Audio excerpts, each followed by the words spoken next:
Le bishop Benjamin Boni est devenu un monument pour l'Église. Il est devenu bishop honoraire de l'Église méthodiste Côte d'Ivoire. Il est aussi une personnalité de valeur. C'est pourquoi nous disons que son culte d'action de grâce est bienvenu. Nous devons continuer à prier pour lui, malgré qu'il soit parti à la retraite, malgré l'âge qu'il a.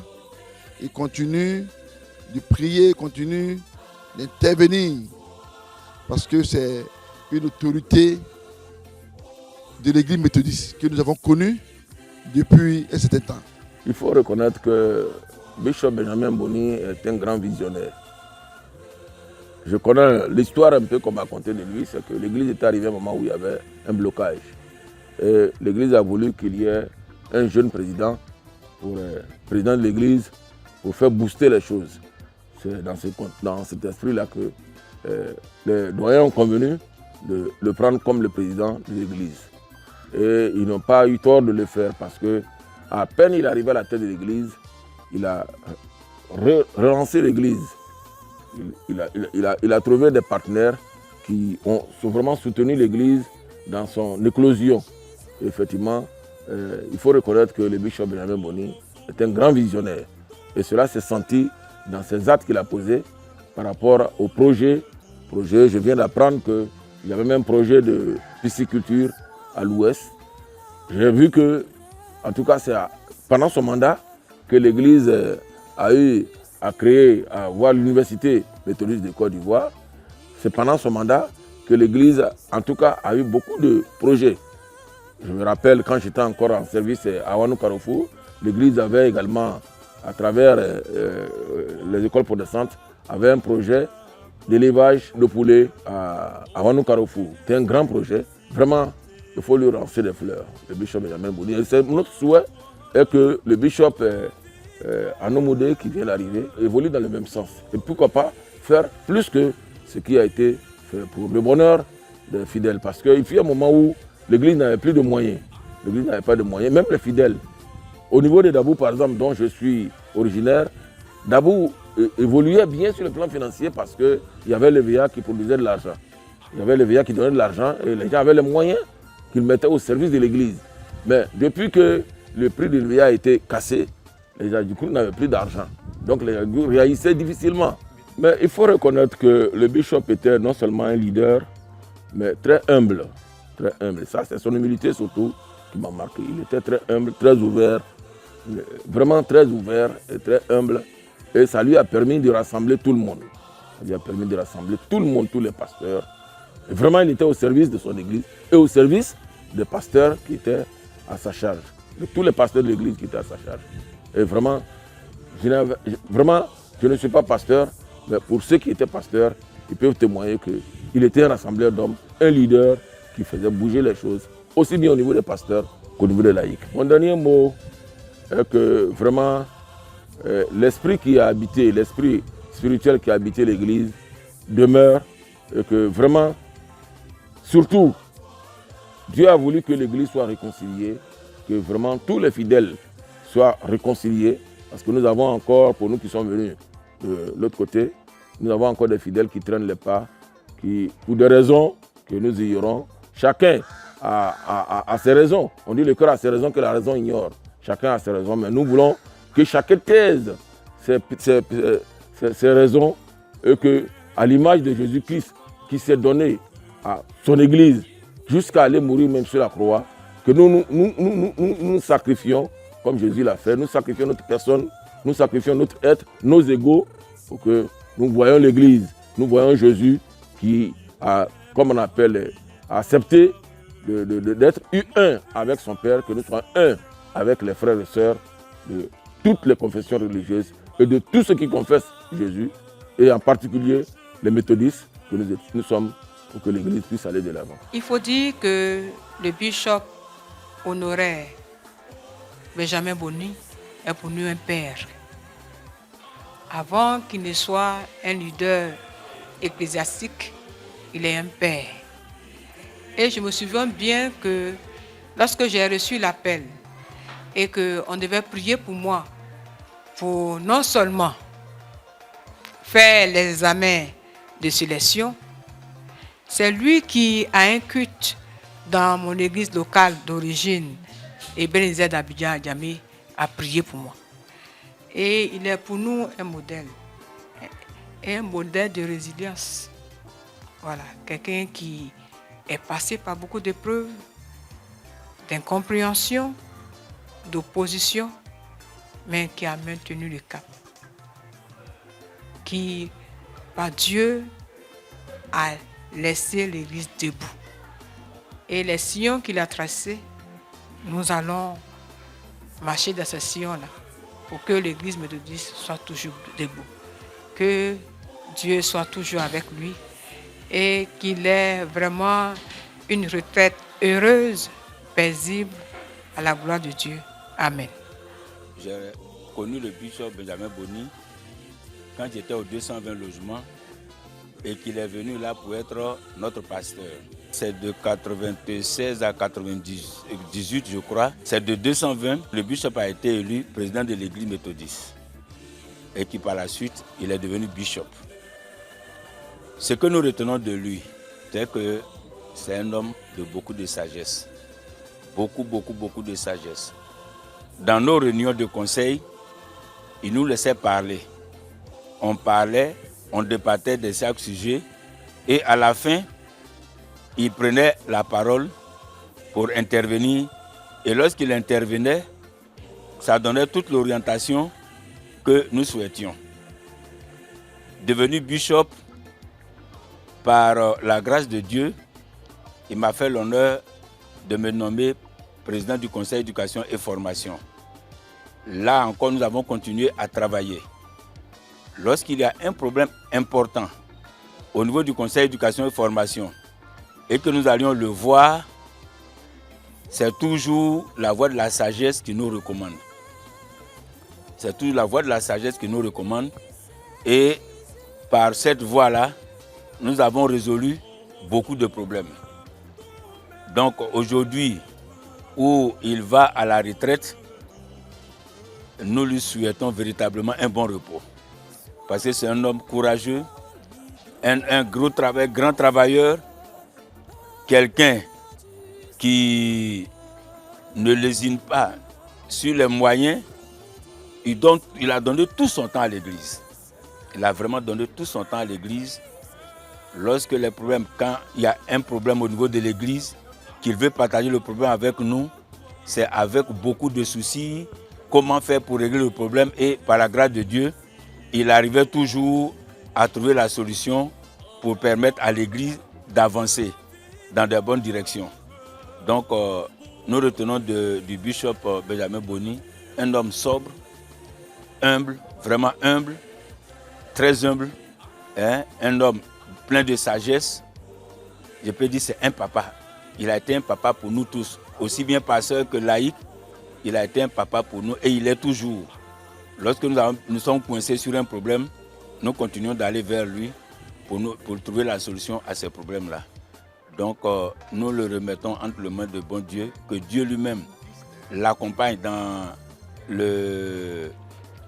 la retraite et que véritablement Dieu le restaure entièrement afin qu'il puisse continuer à être auprès de nous et à nous prodiguer des conseils parce que nous avons toujours besoin de ces conseils. C'est avec beaucoup d'émotion, beaucoup de respect et beaucoup de gratitude que j'ai cet honneur-là de parler du bishop, son éminence Benjamin Boni, que j'appelle affectueusement papa. Papa a un triple titre. Papa d'abord parce que lorsque nous étions très petits, déjà dans notre enfance, Papa Boni faisait partie de la famille. Lorsque nous habitions à la Mapé, c'est là que nous l'avons connu avec notre père, le docteur Dirabou. Et la complicité père-fils, la complicité grand frère, petit frère a été quelque chose de remarquable et m'a beaucoup marqué. Ce qui a été le fondement même de mon attachement à sa personne. Et je suis vraiment très fier aujourd'hui d'en parler. Et à ce titre-là, je lui dis vraiment merci pour, depuis cette période-là, avoir été un père. Papa, au deuxième titre, parce que lorsqu'il est devenu le bishop de l'église, il n'a eu de cesse d'être à côté de la famille d'Irabou, et particulièrement de mes frères, de mes sœurs et moi-même. Et chaque fois qu'un événement nous touchait, il était présent physiquement, il était présent matériellement. C'est celui qui nous donnait des conseils chaque fois que nous avions l'occasion de le rencontrer. Et quand nous faisons un certain moment sans le voir, dès qu'il nous rencontre, il nous interpelle et il nous demande de passer à la maison. Et nous allons vraiment avec amour et joie. C'est pourquoi je veux lui dire encore une seconde fois, merci d'être notre Père.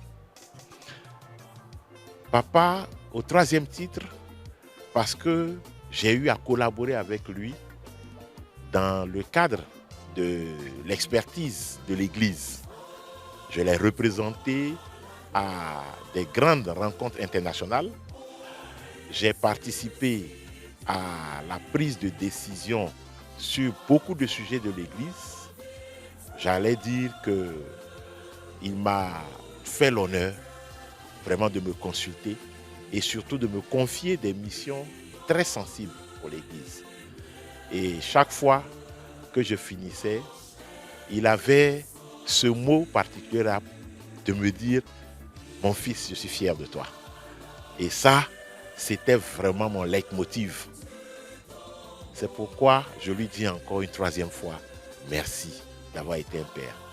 Au total, son éminence Bishop Benjamin Boni, au-delà du père qu'il était, a été aussi un mentor, a été un modèle, parce que je l'ai observé dans certaines prises de décision, je l'ai observé dans certaines prises de position au niveau national. Et ça, j'en étais fier. Il a su démarquer notre Église de beaucoup de choses. Il a su maintenir notre Église à un certain niveau de respect. Et aujourd'hui, c'est vraiment avec fierté que je peux continuer de dire autour de moi que son éminence Benjamin Boni a rendu pleinement le service que personnellement j'attendais de lui. Bien évidemment, tout être humain a ses faiblesses, a ses failles, mais toutes ces choses-là deviennent des forces lorsque nous sommes en Jésus-Christ. Et je crois que Jésus-Christ, notre Seigneur et notre Sauveur, a su transformer ces faiblesses-là et nous donner l'occasion aujourd'hui de le célébrer. Papa, je suis fier de toi. Je suis content qu'aujourd'hui tu aies l'occasion de te reposer un tout petit peu. Mais ne t'éloigne pas trop parce qu'on a vraiment besoin de toi. Que Dieu te donne encore une très longue vie et que nous puissions courir à tes pieds, à genoux à côté de toi, comme j'ai l'habitude de le faire, pour continuer de t'écouter, pour continuer de nous aider à voir de l'avant. En tout cas, très bonne retraite. Je demeure mobilisé à côté de toi et à tout moment, tu peux toujours me faire appel. Je voudrais rendre grâce à Dieu pour l'homme, ce grand serviteur que Dieu a bien voulu en ce moment appeler, non seulement à annoncer sa parole, mais pendant voire 27-28 ans, à être à la tête de l'église méthodiste de Côte d'Ivoire. Je vais parler de Bishop Benjamin Boni. C'est un grand homme. C'est un grand homme que Dieu, dans sa grâce, a donné à notre église. Et je voudrais lui rendre hommage. Parler de Bishop Boni, c'est parler d'une génération de pasteurs consacrés. Je ne sais pas à combien on était quand il arrivait en tant que président et puis secondairement Bishop. Mais aujourd'hui, nous sommes à plus de 300 pasteurs. Parler de Bishop Boni, c'est parler de la gestion de l'église en termes d'investissement. Je vais citer Lista, je vais citer le journal Écho de l'Espérance, je vais citer la télévision méthodiste, la radio méthodiste. Parler de Bishop Boni, c'est parler d'autant de temples construits et dédicacés. Parler de Bishop Boni, c'est parler de l'homme humble. C'est de parler de la gestion efficiente et efficace de l'homme. Parler de lui, c'est parler de l'humilité. L'homme qui a su diriger l'Église avec beaucoup d'humilité, avec beaucoup d'écoute, avec beaucoup de sagesse. Parler de Bishop Boni, c'est parler de la promotion de la jeunesse, nous autres. Nous avons occupé avec lui des postes. Président du conseil d'administration de l'État méthodiste de Dabou, j'y suis encore. J'ai été président de l'église méthodiste John Wesley, président de l'église du site ordinaire de Divo. Et d'autres charges nous ont été confiées. Mais il a fait la promotion. Et aujourd'hui, nous sommes heureux parce que nous connaissons notre église. Et nous l'aimons, nous voulons continuer à la servir. Parler de Bishop Boni, c'est parler de la mise sur la scène de l'église méthodiste de Côte d'Ivoire. On la connaît mieux. On la connaît mieux. Parler de Bishop Boni, c'est parler de l'homme de la réconciliation. Vous savez qu'il y a une scission à un certain moment de l'église. Et il a travaillé à l'unité. Aujourd'hui, c'est une église, on ne parle plus d'une deuxième église méthodiste. On parle d'une seule église méthodiste. Je voudrais vraiment dire quelques mots, mais dire bénir le Seigneur pour ce que l'homme est, puisqu'il est encore avec nous. Bénir le Seigneur pour ce qu'il continue de faire auprès de son jeune, son éminence, Bishop Moudé Séraphin, pour le travail qu'il fait à ses côtés, pour le coaching, pour les conseils, pour les orientations, pour sa présence. Même nous sommes aujourd'hui aux assises, mais il a l'ouverture, il était là pour marquer sa présence. Il n'est jamais fatigué, malgré l'âge. Mais pour l'Église, il est toujours prêt. Gloire soit rendue à Dieu pour cet homme. Gloire soit rendue à Dieu de ce que Dieu l'a appelé, l'a donné à l'Église et il s'est disposé pour l'Église et a véritablement travaillé pour le compte du Seigneur. Vraiment, ses œuvres parlent en sa faveur. Ses œuvres parlent en sa faveur et parleront toujours en sa faveur. Ma prière, c'est que ceux qui viennent après lui copient Jésus-Christ, bien sûr, il est le modèle parfait, mais copient Bishop Boni dans son humilité, dans sa façon d'écouter, dans sa façon de marcher avec le Seigneur. Nous sommes tous des humains, avons des faiblesses, mais retenez une seule chose, en tout cas pour moi, c'est quelqu'un qui ne traîne pas de casseroles. Je prie que nos responsables à tous les niveaux ne traînent pas de casseroles, mais qu'on parle en bien d'eux et que Dieu soit glorifié. Gloire soit donc rendue à notre Dieu pour le Bishop Boni. Je continue toujours de prier le Seigneur pour renouveler ses forces, non seulement pour lui, pour son épouse, pour ses enfants, pour toute sa famille. Que le nom du Seigneur soit béni. Amen.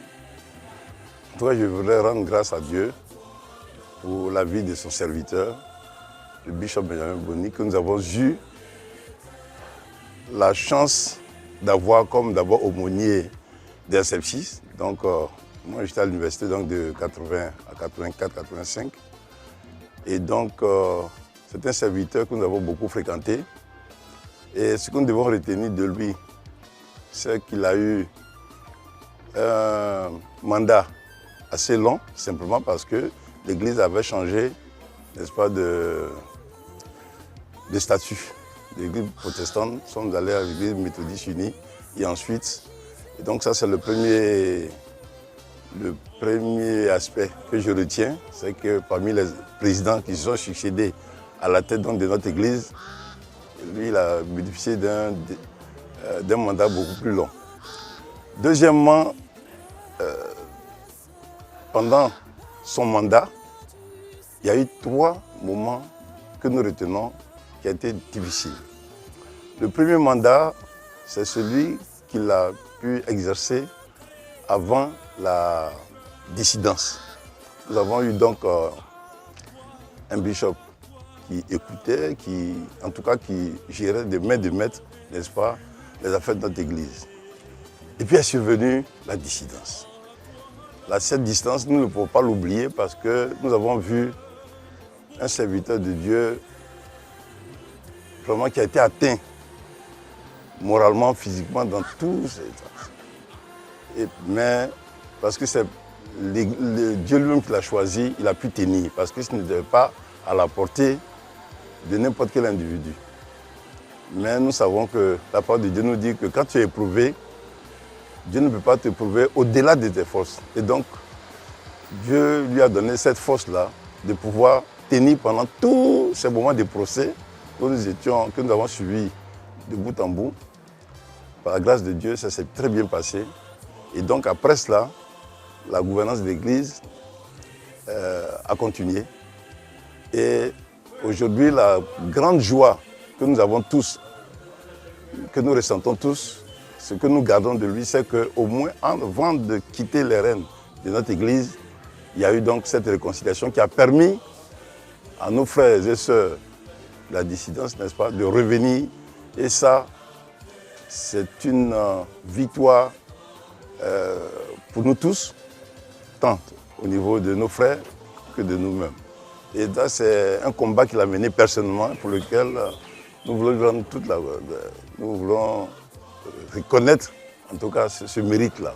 La gloire d'avoir à Dieu et ensuite à lui-même. Donc aujourd'hui, où nous allons tous nous mobiliser pour lui rendre un vibrant hommage, nous voulons le recommander à la grâce du Seigneur, afin que ces moments de retraite soient des moments bénéfiques, se repose vraiment en paix, et que Dieu donne une bonne santé, une longue vie, parce que nous avons toujours besoin d'aller, en tout cas, nous ressourcer auprès de lui.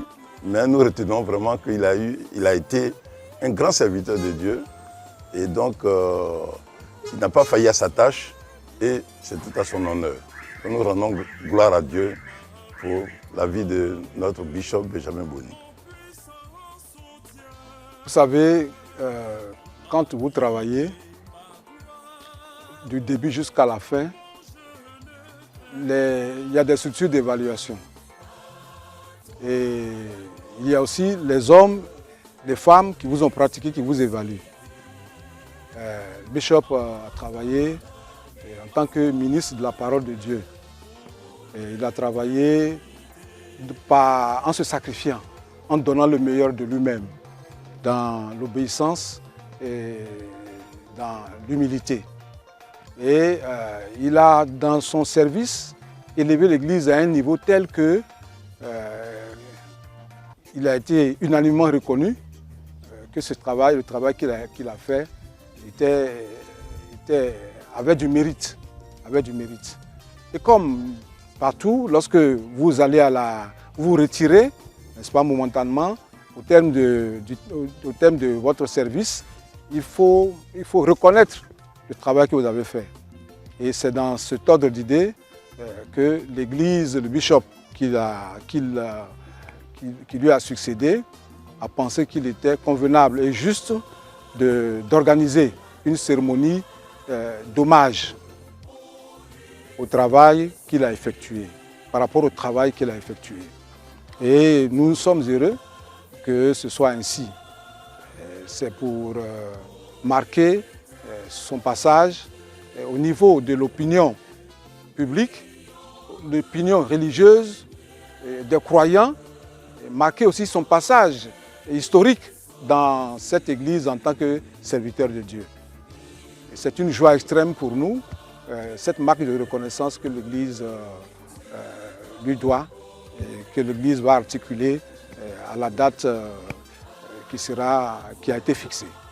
Le bishop Benjamin Boni a achevé sa course dans le travail, dans l'œuvre, humainement parlant. Humainement parlant, et il est tout à fait normal de le célébrer et de reconnaître ce qu'il a fait. Et il est là, c'est un conseiller pour nous. Tous ceux qui veulent recevoir des conseils peuvent aller vers lui pour recueillir de lui l'expérience et des conseils utiles pour faire des bons qualitatifs dans leur ministère. Et je trouve que c'est juste de le faire, hein, c'est juste de l'honorer au stade, n'est-ce pas? Au stade où il est, au stade où, après des années de service, il se retire. Il se retire. C'est pour l'Église une façon de lui dire merci une façon de lui dire merci pour tout le travail que Dieu lui a permis de faire. Et on souhaite qu'il reste et demeure dans la paix, dans la santé et toujours qu'il soit disponible à recevoir tous ceux qui veulent venir vers lui pour tirer de lui le meilleur pour bâtir sur l'œuvre qu'il a laissée. Je rends toute la gloire au Seigneur pour son serviteur, Éminence Bishop Benjamin Boni. Pour moi, c'est un don de Dieu à notre Église. Ce que j'ai retenu durant un an que j'ai fait à la faculté de théologie de Yaoundé en cours d'histoire des laïcs, notre professeur Mouchebo, professeur de théologie pratique, nous disait que le serviteur de Dieu a 3 vertus. La première vertu, c'est l'humilité. La deuxième vertu, c'est encore l'humilité. Et la troisième vertu encore, c'est encore l'humilité. C'est un grand homme humble que Dieu a mis au service de l'Église et il a fait avancer notre Église en pleine eau. Nous demandons au Seigneur qui nous l'a donné et qui a permis qu'il passe tant d'années le servir et maintenant qu'il est venu à la retraite, que le Seigneur encore lui donne encore de longues années, la santé pour qu'il soit encore un conseiller pour notre Église.